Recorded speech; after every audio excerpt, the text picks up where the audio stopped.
The morning sun shimmered across the harbor, turning the water gold. The air smelled of salt, diesel, and new money. Luxury yachts lined the dock like sleeping giants, their white hulls shining so bright they almost hurt the eyes. But the peace of the morning broke when angry shouting came from the largest yacht of them all, the Silver Star. It belonged to Mr. Charles Halden, a millionaire known for his sharp tongue and sharp pursuits. He stood on the deck, face red, yelling orders at the crew. "Useless! All of you! How can a yacht worth 10 million leak like this?" His voice carried across the water. Crew members scrambled with tools and pumps, but the leak only grew worse.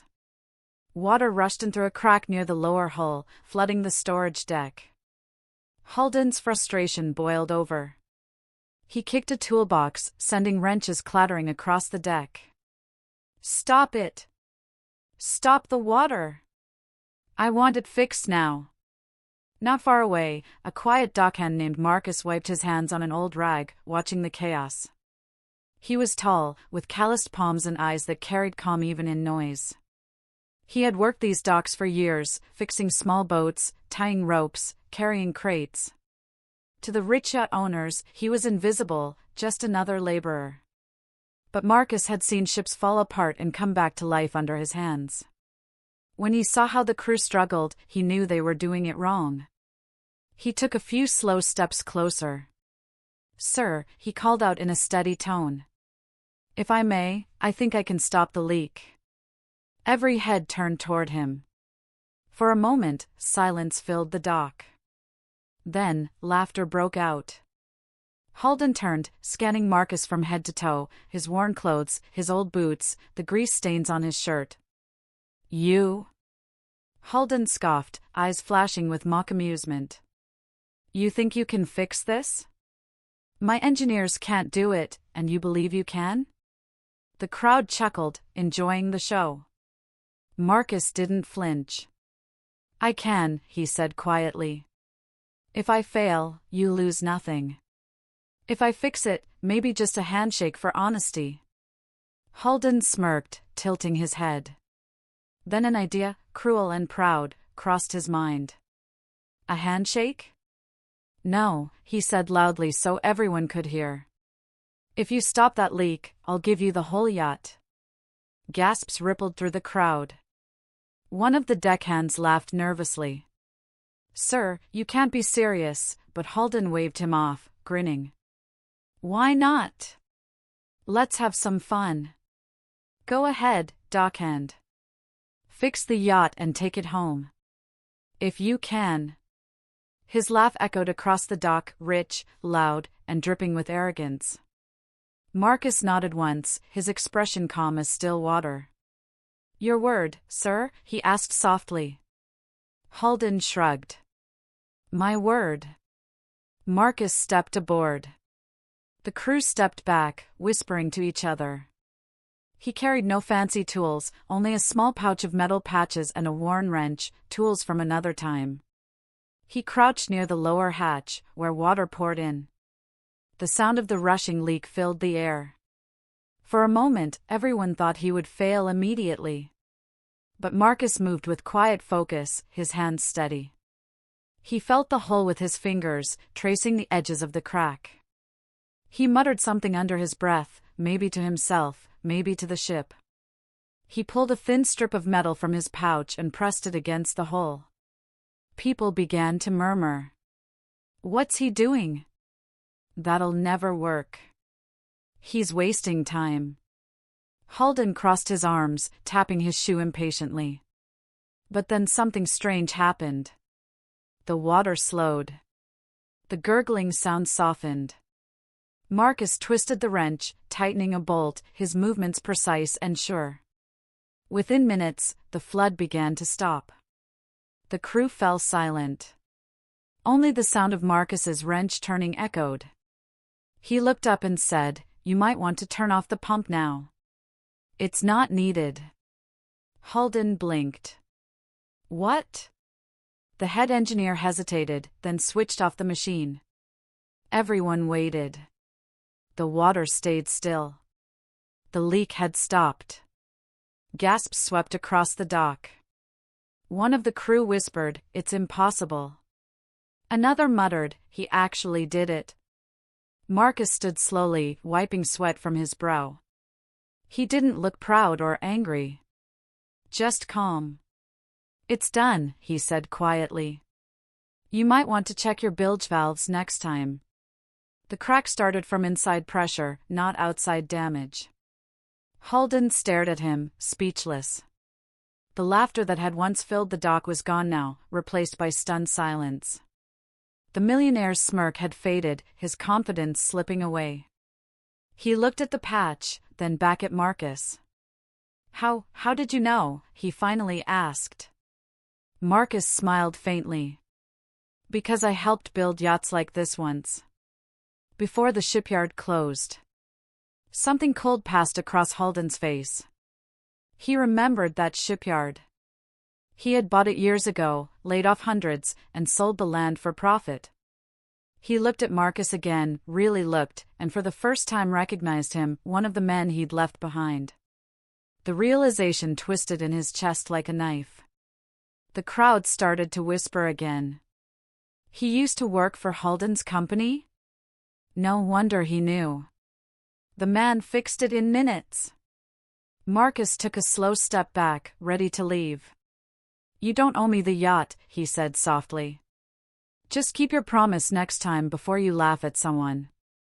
He turned to go, but Holden's voice stopped him. "Wait," the millionaire said, his tone lower now, uneasy. Marcus paused but didn't look back. Holden swallowed hard, his pride fighting his conscience. "You said you helped build this kind of yacht," he said slowly. "Then you must also know what's inside it."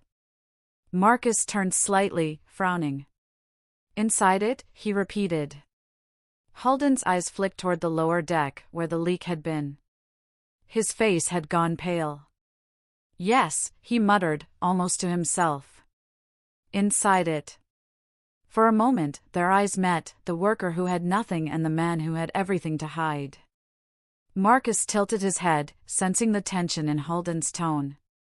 "Then maybe," Marcus said quietly, "this yacht was leaking more than water."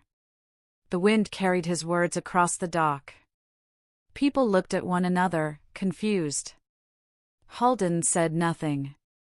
He just stood there, silent and stiff, as Marcus stepped off the yacht and disappeared into the crowd, leaving behind a patch of metal, a stunned millionaire, and a silence heavier than the sea. The harbor was strangely quiet that afternoon. The laughter that had once filled the air was gone, replaced by whispers that spread like ripples through calm water. Word had already begun to travel, about the Dockhand who fixed a millionaire's yacht in minutes, about how he'd done what trained engineers couldn't. Some said it was luck, others said it was skill. But one thing was certain, Mr. Charles Holden was no longer laughing. He stood on the deck of his yacht, staring down at the repaired section as if trying to understand how something so small could make him feel so exposed. The patch Marcus had placed gleamed faintly in the sunlight, quiet and solid, like a wound that refused to bleed again. Below deck, Holden's crew moved carefully, avoiding eye contact. They whispered when he wasn't listening. They had seen his face pale when Marcus mentioned what was inside the yacht. None of them knew what it meant, but they could feel something was off, a hidden fear lurking beneath the surface. Meanwhile, Marcus sat on an old wooden crate at the far end of the dock, cleaning his hands with a cloth. He wasn't celebrating. He wasn't angry either. His expression was unreadable, calm like the sea before a storm. A few workers came to him, patting his shoulder. "That was amazing, man," one said. "Never seen anything like it." Marcus only nodded. "It was just a leak," he said quietly. But inside, he felt something he hadn't in years, the weight of a memory. Long ago, before Holden's name became a symbol of wealth and power, Marcus had worked at a shipyard on the southern coast. His father had taught him everything about ships, how to read the wood's grain, how to listen for weakness in the hull, how to seal steel like skin. That shipyard had been his life. Then Holden's company had bought it, promising new jobs and better pay. Within a year, it was closed, the workers dismissed, and the land sold to foreign investors. Marcus never forgot that day, the sound of hammers falling silent, his father's disappointed eyes, the way hope had drained from the men's faces. So when Halden had laughed at him that morning, something deep inside Marcus had stirred, not anger, but something colder. Justice, maybe. Or the quiet satisfaction of a truth that time would eventually reveal. Back on the yacht, Halden poured himself a glass of brandy, trying to steady his nerves. But his hands wouldn't stop shaking. He knew Marcus had recognized him. Worse, Marcus had been near the compartment. The thought made his stomach twist. He stepped into the lower deck, crouching by the patch. The metal shimmered faintly, but what worried him wasn't the repair, it was what might still be inside, just beyond that sealed space. He pressed his hand against the hull, listening. The sound of water was gone, replaced by silence. But he could almost feel it, the faint hum of the hidden compartment beneath. Inside lay documents, recordings, and a single black box marked with his company's seal, evidence of the illegal shipments that had made him rich. If anyone ever found that compartment, everything he had built would collapse. He cursed under his breath, turning sharply as one of the engineers entered. "Sir," the man said nervously, "should we run another test on the seal?" Halden snapped, "No. Leave it." "But sir, the Dockhand's patch." "I said leave it," he barked. The engineer nodded quickly and left. Halden paced the deck, each step heavy. His own arrogance had trapped him, he'd made a promise in front of witnesses, and that Dockhand had held him to it. Now the crowd believed he owed Marcus the yacht. He could already imagine the headlines. His pride burned at the thought. As the sun began to set, Marcus returned to the dock to gather his tools. The sea reflected shades of orange and violet, calm and endless. Halden's yacht stood still at the pier, lights flickering faintly on the deck. He could feel eyes watching him from above. Halden called down, his voice strained but trying to sound calm. "Dockhand." Marcus looked up. "It's Marcus," he said simply. Halden forced a smile that didn't reach his eyes. "Marcus, then. You did well today. I'll admit that. But about my promise." Marcus waited, silent. Halden continued, "You understand I was joking, of course. You don't really expect me to hand over a yacht worth millions, do you?" A faint breeze moved through the dock. Marcus didn't answer immediately. He just stared at Halden, his dark eyes steady. "A man's word is still a promise," he said finally. "Even if he laughs when he makes it." Halden frowned. "You're clever, aren't you?" he said, his tone sharpening. "But don't mistake kindness for weakness. You fixed a leak, nothing more. Take your payment at the office, $200, fair pay for a day's work." Marcus smiled faintly, but it wasn't with joy. "Keep your money," he said. "I didn't fix it for that." He turned to leave, but Halden's voice rose again. "Wait," he said, this time less confident. "What exactly did you mean earlier? When you said the yacht was leaking more than water?" Marcus stopped. For a moment, the only sound was the quiet lap of waves against the dock. Then he looked back. "Sometimes," he said softly, "when something breaks, it shows what's been hiding underneath." Halden's face went cold.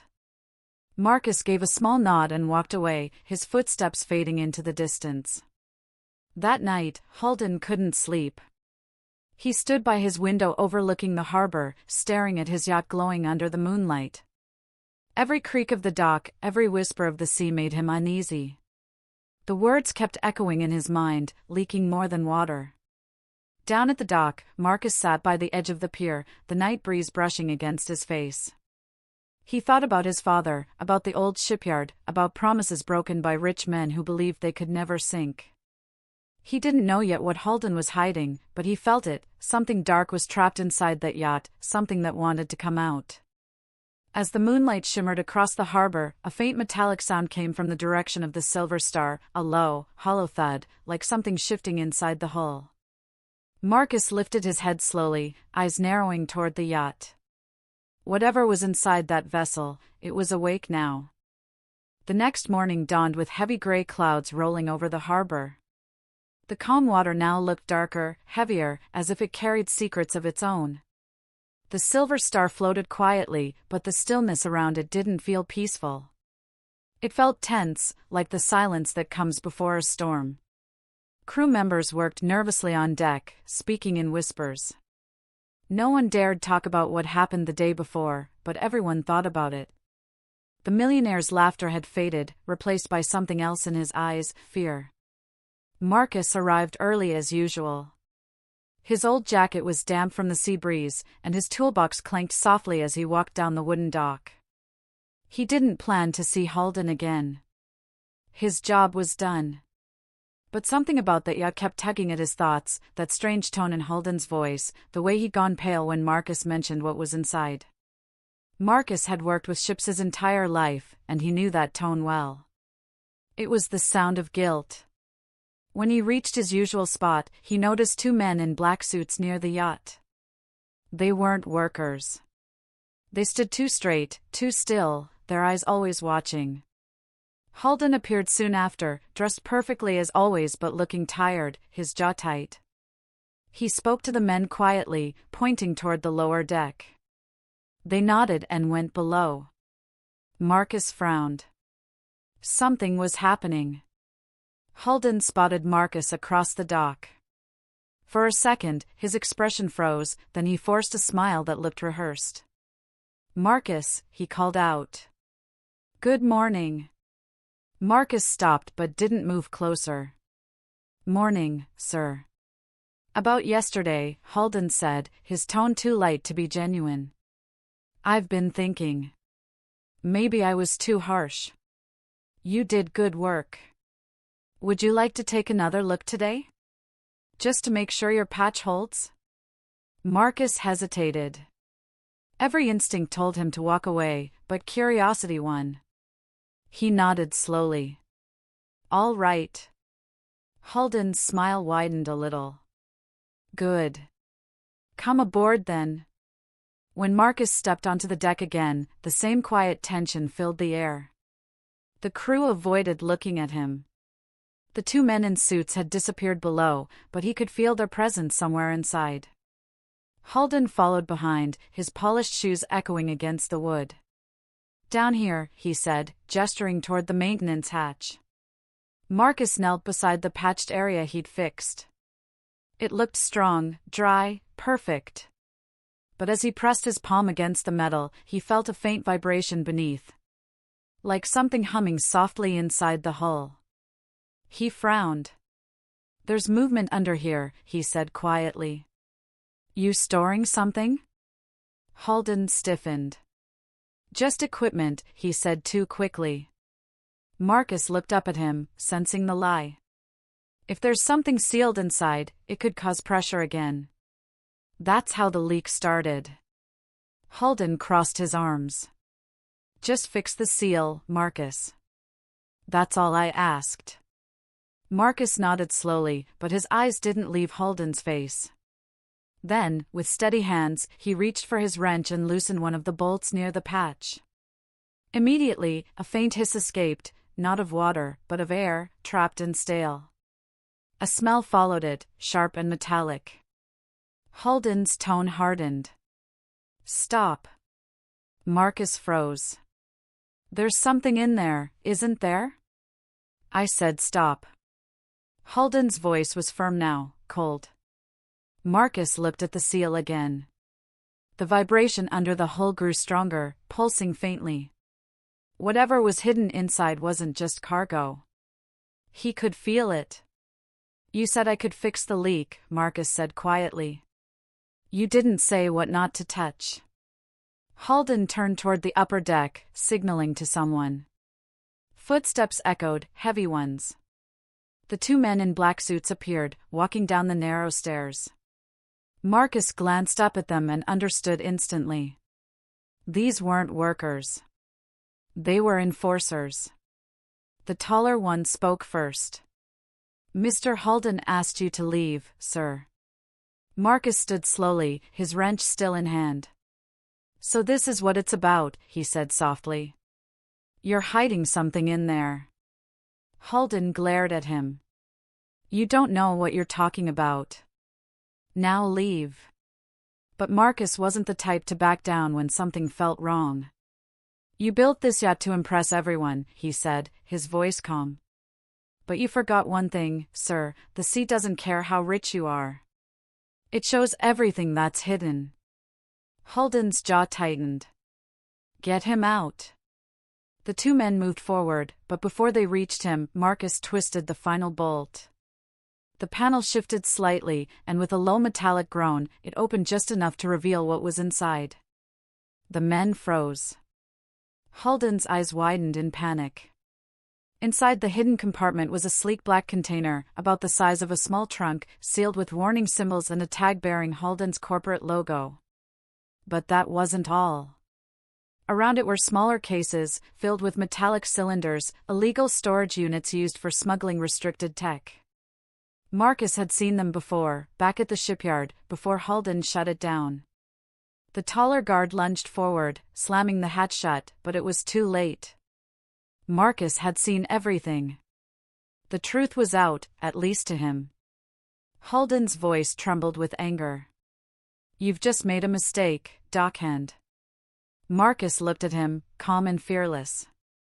"The mistake was yours, sir. You promised the wrong man." Halden stepped closer, his voice low. "You don't understand who you're dealing with." Marcus met his gaze steadily. "I understand perfectly. A man afraid of what he built." For a long, tense moment, no one spoke. The sound of distant gulls filled the air. Then Halden snapped his fingers. "Take him away."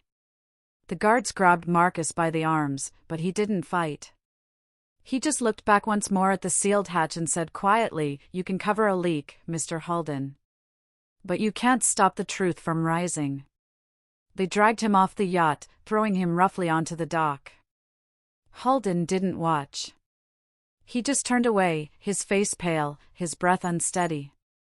He told himself he'd deal with Marcus later, that no one would believe a Dockhand story.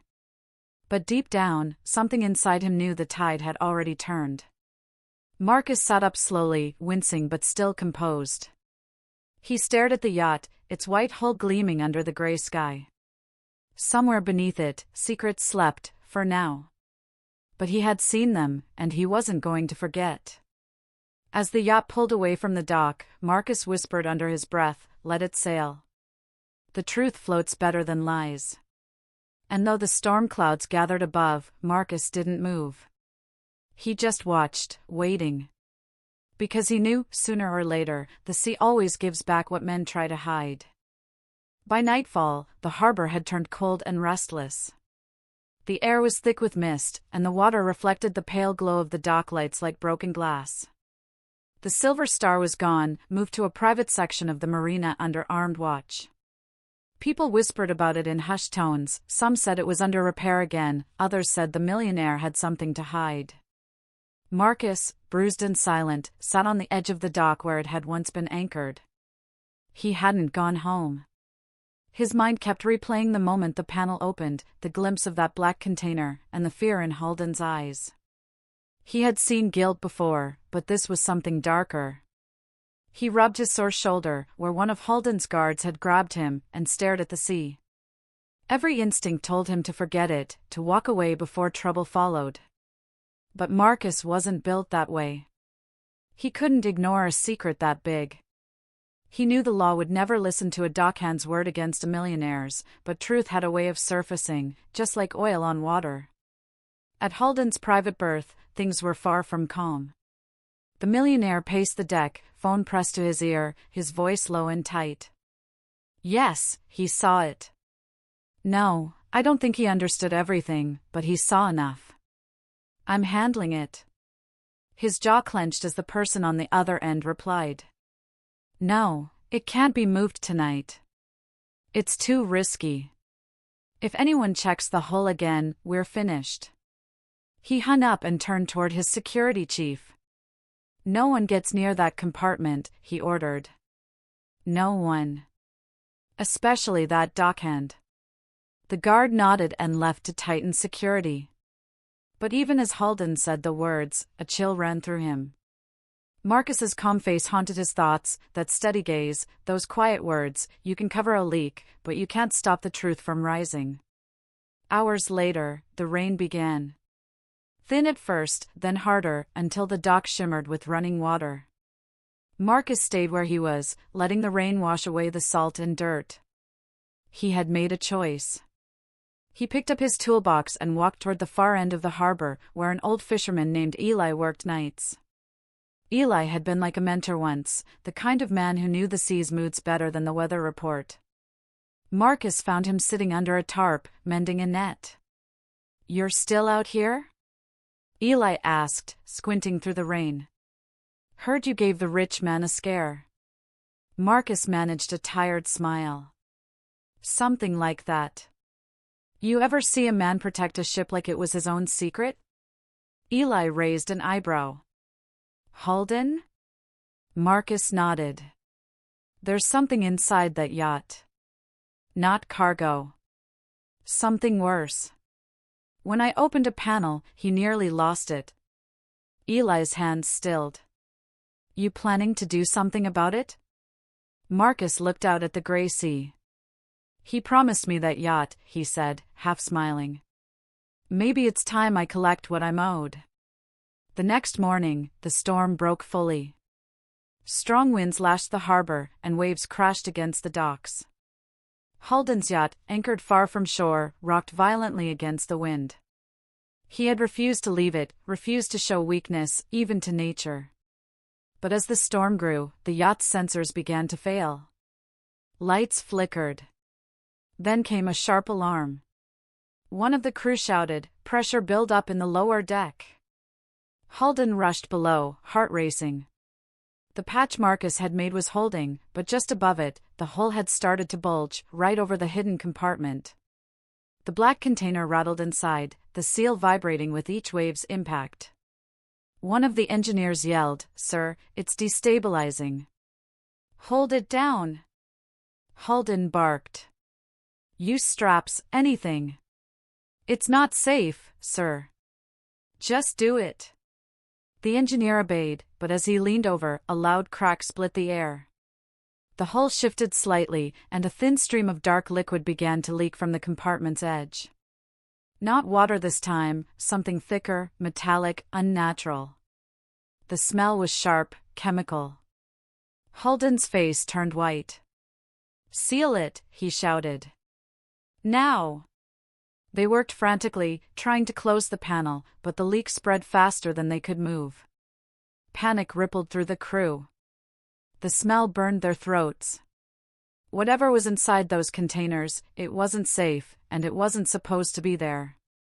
Meanwhile, back at the main dock, Marcus had returned, soaked from the rain, when he noticed unusual lights on the horizon. The Silver Star was flashing distress signals. He froze, watching the yacht tilt slightly under the storm's assault. The wind whipped harder. Eli came up beside him, his old eyes narrowing. "That's his ship," he said. Marcus nodded. "It's leaking again." Eli looked at him sharply. "You going out there?" Marcus's answer was simple. "I said I'd fix it." Within minutes, Marcus untied a small motorboat and started the engine. The waves battered it hard, spraying cold water into his face, but he pushed through.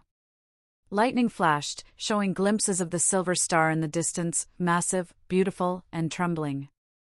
By the time he reached it, the storm was roaring. Crew members waved frantically from the deck. Halden himself appeared at the rail, rain streaming down his face. He shouted something, but the wind swallowed his words. Marcus climbed aboard with the strength of someone who had nothing left to lose. The lower deck was chaos. The air stung with the smell of chemicals and smoke. The black container was half submerged in foul liquid, humming with strange energy. Marcus saw it and immediately knew, the yacht hadn't been leaking water, it had been leaking guilt. Every hidden deal, every lie, every greedy secret, all sealed inside a machine that couldn't hold them anymore. Holden followed him down, eyes wild. "Don't touch that," he yelled. "You don't know what's in there." Marcus glanced at him, rain dripping from his hair. "You're right," he said. "But maybe the sea does." Without waiting, Marcus reached for the emergency release valve. The crew shouted warnings, but it was too late. The valve cracked open, and the compartment erupted, sending a rush of dark liquid and smoke across the deck. The sea outside seemed to roar in answer. Holden stumbled backward, coughing. The yacht tilted dangerously. The alarms screamed. Marcus grabbed a rope and shouted to the nearest crewman, "Get everyone out. Now!" They obeyed, rushing to the upper deck. Holden stared at Marcus, drenched, steady, unbroken. "You'll destroy everything," he shouted. Marcus met his gaze. "Maybe it's time it sank." A violent wave hit, slamming both men against the rail. For a split second, their eyes met again, the poor man who fixed ships and the rich man who broke them. Then another wave crashed, and the world vanished into thunder and foam. When the storm passed, the Silver Star still floated, barely. The crew was safe, the yacht half flooded but intact. But the black containers were gone, swallowed by the sea. Holden stood on the deck, trembling, his empire sinking quietly beneath the waves. And somewhere on the dark horizon, a small boat drifted back toward shore, its single light steady in the endless gray. Marcus had kept his word. He'd stopped the leak. But this time, it wasn't just a yacht he'd fixed. It was a man's truth breaking free from its lies. Morning came quiet and gray, the storm clouds breaking apart like torn paper. The sea was calm again, as if nothing had happened, but the harbor buzzed with whispers. People crowded the edge of the docks, pointing at the horizon where the Silver Star lay wounded. Half of its gleaming hull was scorched, and the once perfect yacht now leaned slightly to one side. The Coast Guard had already towed it closer, surrounding it with patrols. Nobody was allowed near, except Marcus. He had returned in silence before dawn, his clothes soaked and torn, his hands cut open from ropes and metal. He didn't say a word as he stepped back onto dry ground. Everyone stared, half in awe, half in fear. The dockhand who'd been mocked, the man who had once fixed leaks for coins, had just faced a storm and saved a millionaire's ship. Reporters waited, flashing lights in his face, asking the same questions again and again. Did you cause the explosion? Was it sabotage? Why were there black containers on board? But Marcus ignored them all. His only answer was quiet. Ask the man who owned it. At the same time, Holden was taken off the yacht under guard. His perfect white suit was ruined, his hair slick with seawater. He looked like a ghost of himself. Gone was the arrogant smile, the mocking tone. He said nothing, only glared at Marcus as he passed, that same mixture of rage and fear burning behind his eyes. When the investigators entered the yacht, they found the lower compartments destroyed and no trace of the strange black containers. Whatever had been inside was gone, swallowed by the sea. Officially, it was called an accident caused by structural damage. But everyone knew there was more to it. You could see it in the faces of the crew, in the way they avoided questions. Marcus went back to work the next day, just as he always did. He didn't act like a hero. He didn't take interviews or demand rewards.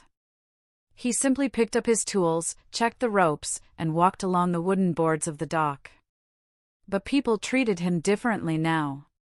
Even the wealthy yacht owners nodded respectfully when they passed. A few tried to offer him money, but he refused. Then, 3 days later, something strange happened.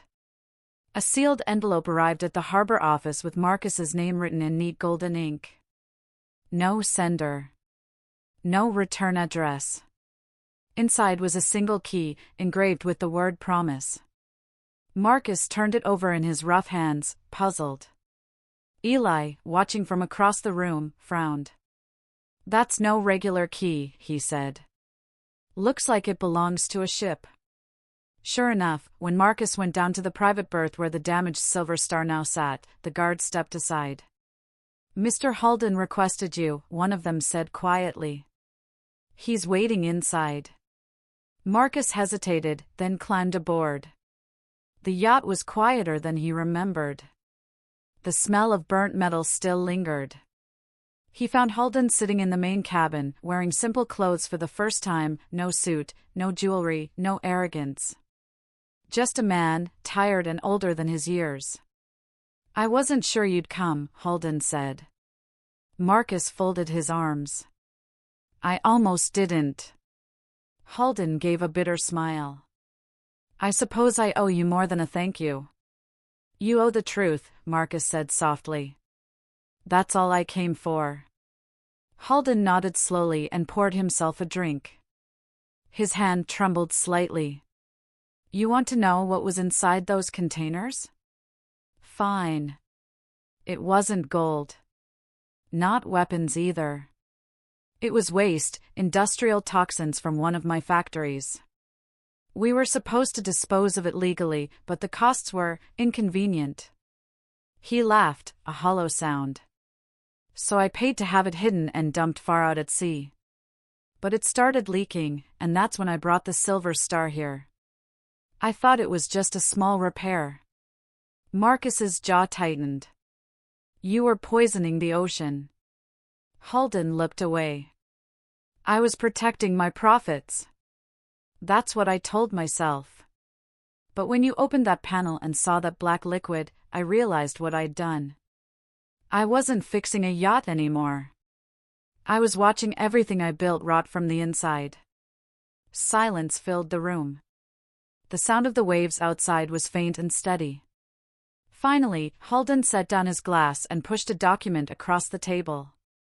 "This is a transfer of ownership," he said quietly. "The yacht is yours now. The key came with it." Marcus stared at the paper. "You think I want this?" "I think you earned it," Halden said. "And maybe you'll do something better with it than I ever did." Marcus picked up the key again, the word promise shining faintly in the light. He looked out the window at the sea, endless, alive, and honest. "A yacht built on lies doesn't belong to anyone," he said. "But maybe it can still be fixed." Halden looked at him then, really looked, for the first time. "You remind me of who I used to be," he said quietly. "Before the money changed everything." Marcus turned to leave but stopped at the door. "Then start again," he said. "Fix your own leak before it sinks you." He left the yacht without another word. The sea breeze hit his face as he stepped back onto the dock, carrying with it the faintest scent of salt and freedom. Behind him, the Silver Star creaked softly, as if waking from a long sleep. That night, Marcus sat with Eli, the old fisherman, watching the sunset bleed gold across the water. "You really own that yacht now?" Eli asked. Marcus smiled faintly.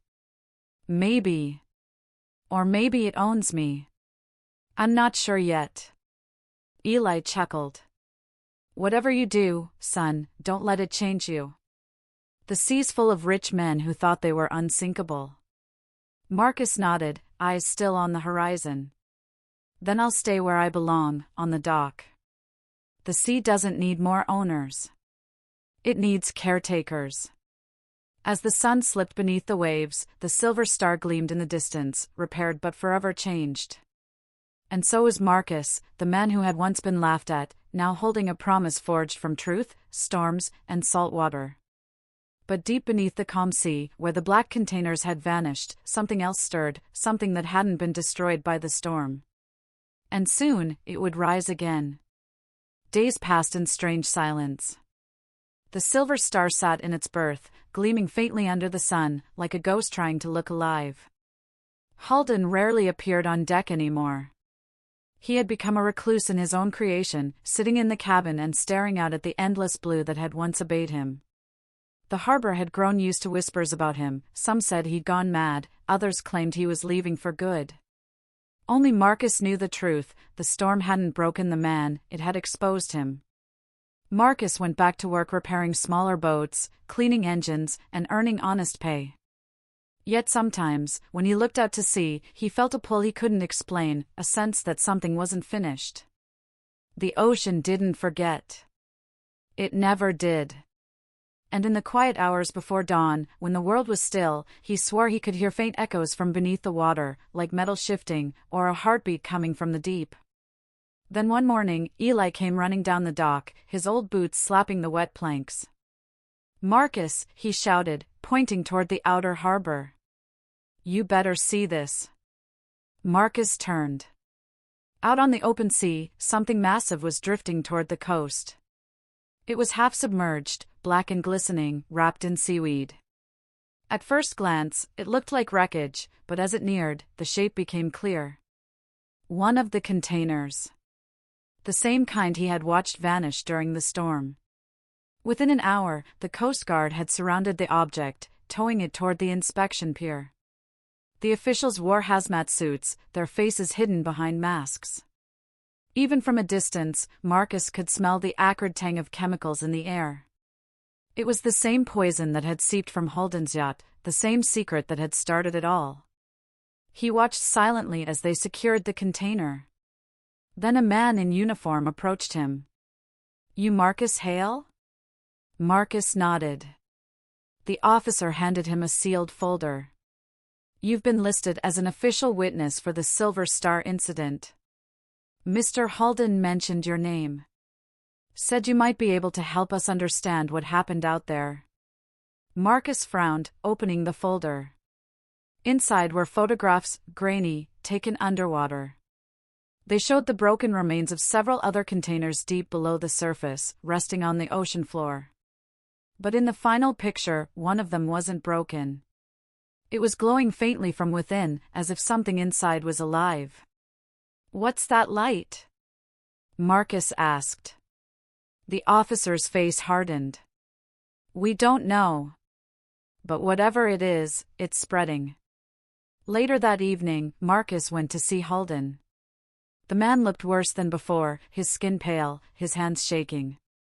He was surrounded by paperwork and legal files, but his eyes were distant, hollow. When Marcus entered, Holden didn't look surprised.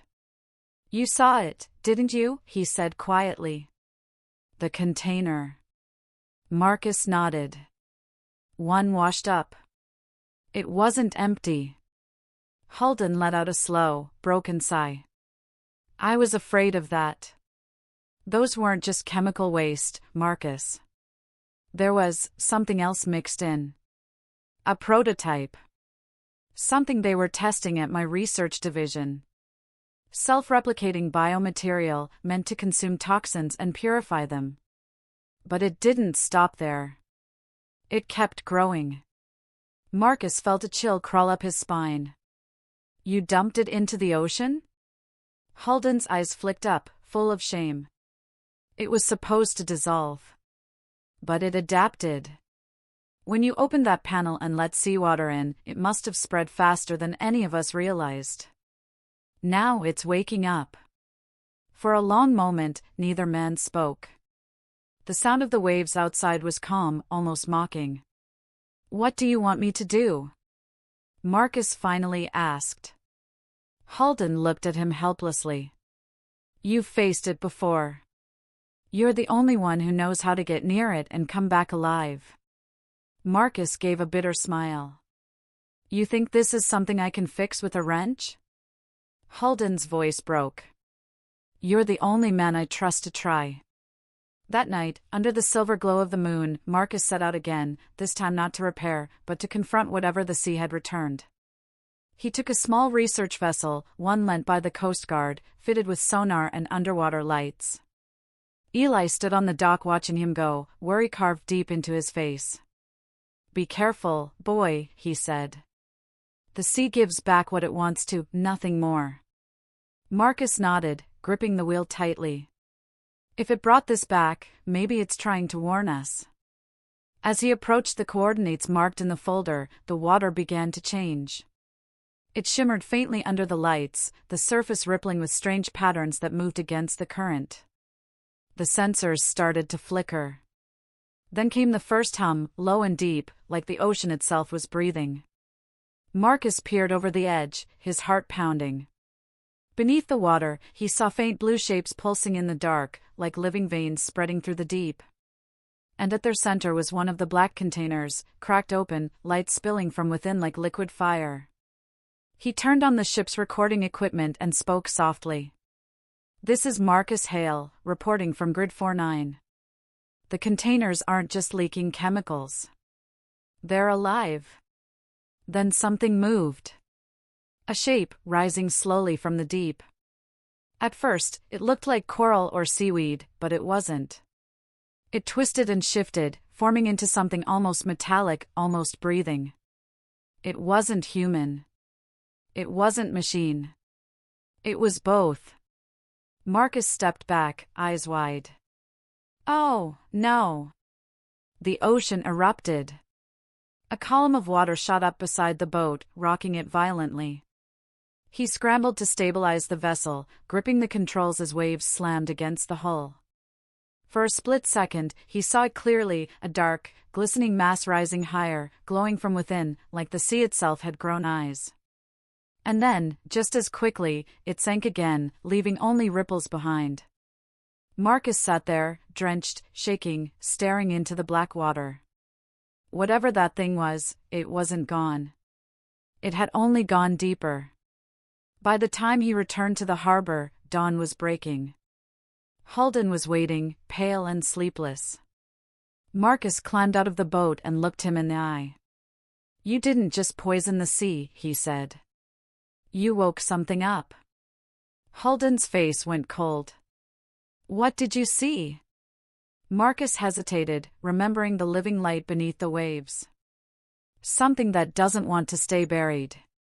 Holden swallowed hard. "Then it's already too late." And far out in the distance, beyond the calm horizon, a single faint blue glow began to pulse beneath the surface, slow, steady, alive. The tide was turning, and this time, it wasn't bringing peace. It was bringing back everything humanity thought it had thrown away. For days, the harbor lived in a strange stillness, a quiet too deep, too perfect, like the ocean itself was holding its breath. The fishermen refused to sail. The gulls that usually circled the docks had vanished. Even the waves seemed softer, slower, as if they feared what lay beneath. And though no one spoke it aloud, everyone felt it, something in the water had changed. Marcus knew it better than anyone. Every night since his return, he had stood at the edge of the dock, staring into the black water, waiting for a sign. He had seen storms before, wrecks, explosions, but never anything that looked back. What haunted him most wasn't the light or the movement, it was the silence afterward, the sense that whatever was down there wasn't just alive, it was listening. Holden had gone missing 3 days after Marcus's return. The authorities said he left the marina before dawn, boarding a small yacht with only a single crewman. The vessel's GPS tracker stopped working 2 hours later. Some believed he ran away, trying to escape the investigations and lawsuits. Others whispered he went back out there, to the place where his sins had sunk. Marcus didn't believe in ghosts, but the sea had a way of making a man question everything. He kept thinking of Holden's last words, "It's already too late." On the 5th night, the first sign came. A strange hum rolled across the harbor, deep and steady, vibrating through the water and the metal of the docks. The lights flickered. The air grew heavy, charged with static. Then came the smell, salt and ozone, mixed with something sharp, metallic, wrong. The few boats still moored began to rock gently, their hulls creaking. Marcus ran toward the sound. The water near the outer pier was glowing faintly, a soft, eerie blue light that pulsed in waves. He leaned over, heart pounding. And there, beneath the surface, something vast was moving. At first, he thought it was a current. But as it drew closer, he realized it was shaped, too deliberate, too alive. A dark mass, smooth and glimmering, rolled just below the waterline, its movement graceful, silent, aware. Then he saw it. A single metallic tendril broke the surface, shimmering under the moonlight, dripping seawater that glowed faintly where it touched the planks. Marcus stumbled back, his breath catching in his throat. The tendril paused, as if sniffing the air. Then it slowly slid back beneath the surface, leaving only ripples and silence. He ran straight to Eli's shack. The old fisherman was already awake, eyes wide, staring out the window. "You felt it too?" Marcus asked. Eli nodded slowly. "The sea's got a fever," he said. "And it's spreading." They spent the rest of the night scanning the harbor with spotlights, but nothing reappeared. By dawn, the glow was gone. The only evidence left were faint streaks of blue on the dockwood, faint but warm to the touch. The next morning, a Coast Guard officer came running down the pier, waving a report. "Marcus! They found Halden's boat." Marcus and Eli followed him to the control room. On the big screen, a drone feed showed the wreck, half submerged, about 12 miles offshore. The hull was twisted, the metal corroded as if burned by acid. But it wasn't fire damage. It looked eaten. There were no bodies, the officer said quietly. No distress call either. Just this. He handed Marcus a recovered recorder, a waterproof black box. It had been found floating near the wreck. They played it. Static. Then Halden's voice, faint and shaking. "We found the source. The containers aren't sealed anymore. It's not spreading. It's growing. The sea's full of it now, strands of light under the surface, like veins. It's changing the water, changing the fish." A loud crash interrupted him. Then a low hum, deep enough to make the speakers tremble. "God help us, it's moving toward us." Then, silence. Marcus turned the recorder off. The room was still. Even the waves outside sounded distant. Eli crossed himself quietly. "He made his bed," he murmured. "But you're still walking into his storm, son." "Why?" Marcus stared at the screen, watching the wreck slowly tilt under the tide. "Because if that thing keeps spreading, it won't stop at the sea," he said. "It'll reach the rivers. Then the cities. Then all of us." He contacted the Coast Research Division the next day. They were reluctant at first, dismissing his story as superstition, until he showed them the blue samples he'd collected. The readings spiked instantly, the instruments beeping warnings. Whatever it was, it emitted low-level energy and microscopic living fibers that defied classification. One of the scientists, Dr. Lang, studied the data, then looked up with concern. "This isn't just pollution," she said. "It's adaptation. It's rewriting its own structure to survive. I've never seen anything like it." Marcus met her eyes. "I have." By nightfall, they assembled a small team, divers, researchers, and Marcus as their guide. They planned to explore the wreck where Halden's ship had vanished. The weather was calm, the sea deceptively beautiful. As the sun dipped low, painting the water gold, Marcus looked up from the deck of the research vessel and whispered, "You always bring back what doesn't belong to you, don't you?" The divers went in first. Minutes passed. Then one of the radios crackled. "You won't believe this," came a voice, awed. "There's light down here, everywhere. It's like the ocean floor is breathing." Static. Then another voice. "Wait, something's moving. It's wrapping around." The signal cut. Marcus grabbed the emergency line and pulled. It went tight. Then slack. The divers were gone. Bubbles broke the surface. For a moment, everything went still, then something large brushed the underside of the boat. The hull groaned. The sonar screens flashed with massive, shifting shapes below. "Back her up!" Marcus shouted, grabbing the wheel. But the engine sputtered, dead. The power flickered out. The water around the vessel began to glow, faintly at first, then stronger, forming spirals of blue light that encircled the boat like a slow dance. Eli's voice echoed in Marcus's head from nights ago. The sea gives back what it wants to, nothing more. Marcus stood there, frozen, staring at the luminous water. The light seemed to pulse in rhythm with his heartbeat.